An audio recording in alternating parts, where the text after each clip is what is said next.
pelan. Bukan yang besar yang memakan yang kecil, tapi Kecil. yang cepat lah yang memakan yang pelan.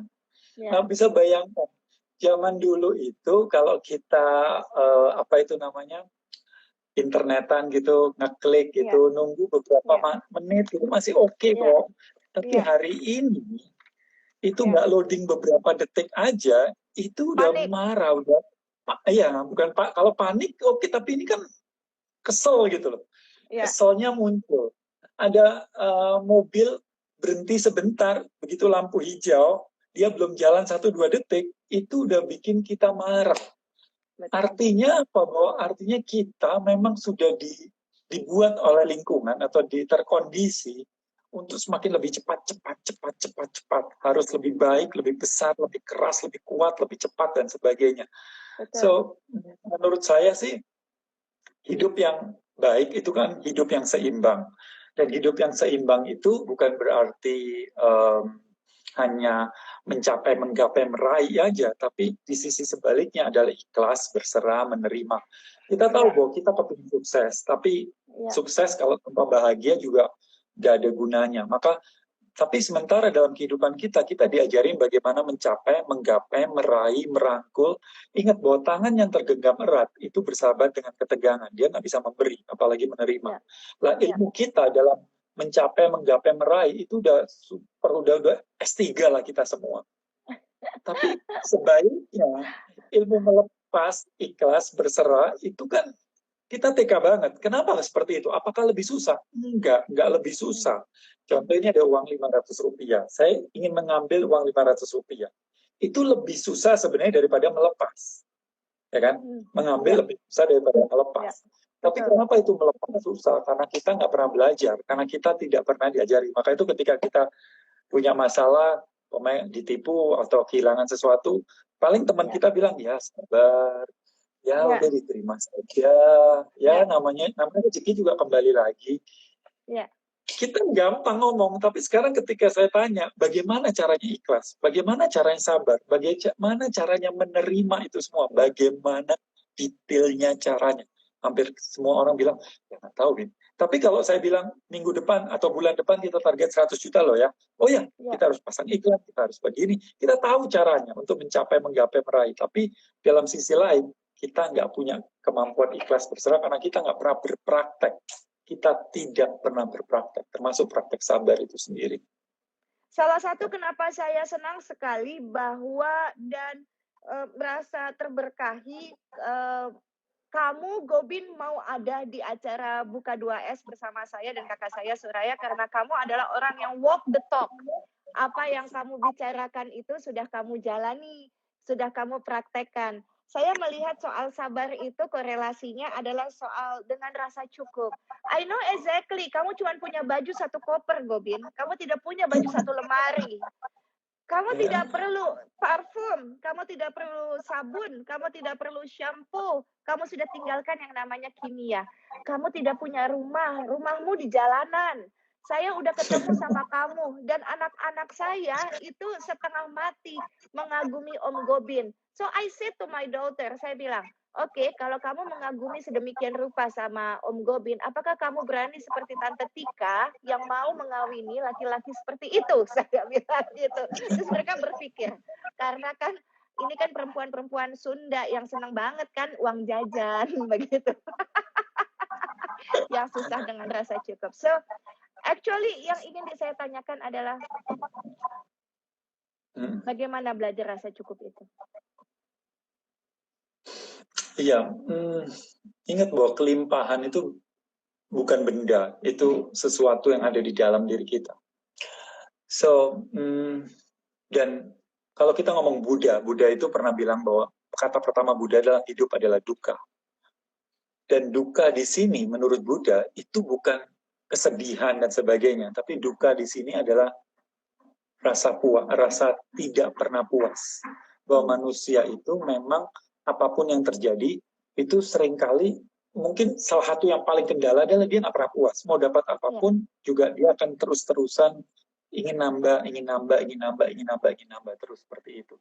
Sementara kita tahu bahwa kehidupan kita itu kan waktu kita lahir itu kan mengenggap, waktu kita meninggal tangan kita itu terlepas. Sehingga sebenarnya perjalanan kehidupan ini perjalanan melepas. Tapi melepas apa? Melepaskan keterikatan. Keterikatan pada begitu banyak hal di dunia ini. Lah keterikatan inilah sebenarnya yang masalah kehidupan dunia, kemelekatan. Nah, sementara kita ini dipupuk untuk supaya melekat pada apapun, termasuk pada keluarga, pada apa konsep-konsep yang kita pegang. Contohnya konsep apapun, dan kemudian kita bunuh-bunuhan akan sesuatu yang tidak kelihatan, yaitu kemelekatan itu sendiri. So, nggak ada lain. Kita perlu untuk belajar untuk bilang cukup. Jadi kelimpahan itu ada setelah kita melewati gerbang yang namanya cukup. Lah, cukup ini bagaimana caranya? Bagaimana caranya? Bagaimana? P3K-nya kamu mesti kasih SOP-nya. How? Tidak semua orang punya kemampuan untuk barefoot, nggak pakai sepatu selama 20 tahun. Tidak semua orang mau mandi nggak pakai sabun. Tidak semua orang mau cuci rambut nggak pakai shampoo. How? Oke. Gini, dalam kehidupan kita itu termotivasi oleh dua hal. Dua hal. Masalah pakai sampo atau sabun atau apa dan sebagainya, is sebuah cara aja, teknik aja. Tapi sebenarnya kita termotivasi oleh dua hal, yaitu satu fear, yang satu love. Sehingga orang nyebutnya fear based atau love based. Oke. Nah, sebagian besar dari kita itu termotivasi oleh fear based. Kenapa kita mau mandi? Karena waktu kecil dibilang bahwa nanti kalau nggak mandi bau loh. Kalau nggak mandi nanti teman-teman bilang apa? Kalau kamu nggak sikat gigi, nanti gigi kamu lubang. So, kenapa kepingin jadi kaya? Nanti kamu kalau nggak kaya, nggak ada orang yang hormatin kamu, bla bla bla, dan sebagainya. Jadi semua hal dalam kehidupan kita sering kali didoktrin oleh ketakutan. Bahkan kita berdoa pada Tuhan, itu karena ketakutan. Saya teringat Rabia Al-Adawiyah, seorang yang dari Persia, seorang sufi dari Persia. Ya, dia pernah suatu hari lari-lari, dia bawa obor dan kemudian bawa ember. Kemudian ditanya, kamu lagi ngapain? Gila apa siang-siang melakukan itu? Dia bilang, iya, saya ingin membakar surga dan mengguyur api neraka. Loh, untuk apa? Supaya orang berdoa pada Tuhan bukan karena surga dan neraka. Iya, dan doanya yang luar biasa. Mohon maaf kalau saya nggak bisa mengutip dengan bagus. Dia bilang, ya Tuhan, bila aku berdoa padamu karena takut akan neraka, masukkanlah aku ke dalam neraka ini. Bila aku berdoa karena ingin mendapatkan surga, maka jauhkanlah surga itu dariku. Namun bila aku berdoa karena cinta padamu semata, biarkan aku layak untuk berada di depan matamu. Kurang lebih seperti itu. Nah, artinya apa? Karena cinta itu sendiri.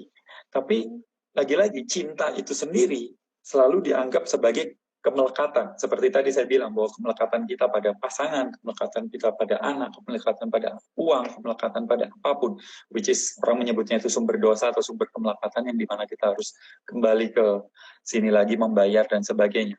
So fear based sama love based. So kenapa saya nggak pakai sabun? Itu bukan karena saya takut bahwa itu kimia akan membunuh saya. Saya tidak makan daging bukan karena saya akan takut dosa dan saya takut kolesterolnya dan sebagainya, tapi karena saya mencintai alam ini. Kalau saya pakai sabun dan kemudian sabunnya itu masuk ke dalam perut bumi dan kemudian setiap hari jadi itu bumi ini menjadi lebih berat, saya merasa nggak adil. Maksudnya kalau kita ambil satu saja beras dan kemudian kita letakkan di tanah, itu 3 bulan kemudian beras itu bisa menjadi ratusan. Bayangkan kita itu punya uang 10 juta, mau 1 miliar atau berapapun, kita taruh ke bank atau investasi terbesar. Nggak mungkin bisa ratusan persen dalam 3 bulan. Seperti itu. Ini ibu kita, bumi kita ini kurang apa? Satu diletakkan, ratusan kembali ke kita. Udah baiknya luar biasa. Kita tanemin, kita kencingin, kita istilahnya kotorin, dan sebagainya. Ibu kita tetap baiknya luar biasa. Sehingga saya merasa saya sayang banget ini sama ibu saya. Jadi saya pikir apa yang saya lakukan bukan karena saya takut, tapi karena saya cinta sama itu. Saya juga mencintai semua makhluk hidup, sehingga saya merasa nggak adil untuk memisahkan antara ibu dan anak, induk dan anak, hanya karena kepentingan atau kesenangan mulut saya atau kesenangan perut saya saja. Sehingga saya merasa melakukan itu karena cintanya, bukan karena ketakutan kolesterol dan macam-macamnya seperti itu. Nah, ketika kita mendapatkan narasi di otak kita bahwa kita punya dapat kliknya bahwa saya melakukan ini bukan karena takut tapi karena cinta, maka kita akan didorong oleh kekuatan yang luar biasa. Saya pikir semua orang-orang hebat tercerahkan di dunia itu didorong motivasinya bukan karena takut tapi karena cinta. Seperti itu. So kita perlu untuk menemukan itu.